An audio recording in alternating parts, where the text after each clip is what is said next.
នេះគឺជាកន្លែងបោះដុំនិងផលិតផ្ទាល់តាក់ទងជាមួយនឹងកណ្ដុងជីកសិកម្មនិងដបសាប៊ូផ្សេងៗ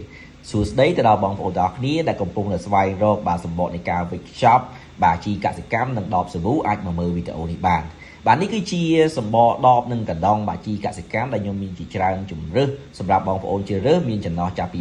500មីលីលីត្រ1លីត្រ2លីត្រ5លីត្រជាពិសេសសម្រាប់បងប្អូនដែលចង់បានរូបរាងថ្មីធ្វើពុំថ្មីក៏ខាងខ្ញុំបាទមានទទួលធ្វើផងដែរសម្រាប់ពណ៌លោកអ្នកអាចឆ្លាញ់ពណ៌អីខ្ញុំអាចធ្វើជូនបងប្អូនបានបាទធានាឲ្យគុណភាពនិងតម្លៃជូនបងប្អូនទាំងគ្នាអញ្ចឹងបងប្អូនដែលគាំទ្រផលិតផលក្នុងស្រុកកុំភ្លេចជួយ share វីដេអូនេះផង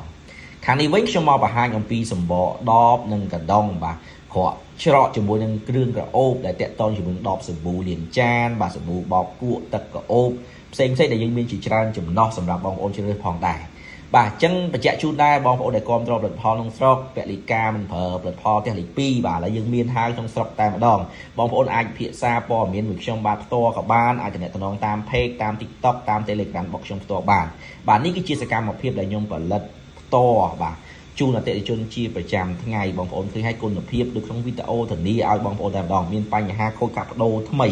បាទអញ្ចឹងបញ្ជាក់ដែរអញ្ចឹងបងប្អូនដែលគាំទ្រផលិតផលក្នុងស្រុកជួយទិញទាំងអស់គ្នាយើងមានលក់ដុំនិងរាយជូនបងប្អូនទាំងអស់គ្នាណាទីតាំងគឺនៅក្រុងតាខ្មៅយើងតែម្ដងបាទរោងចក្ររបស់ខ្ញុំផ្ទាល់អរគុណច្រើនសម្រាប់ការគាំទ្រហើយជួយ share វីដេអូនេះផងបងប្អូនណាអរគុណ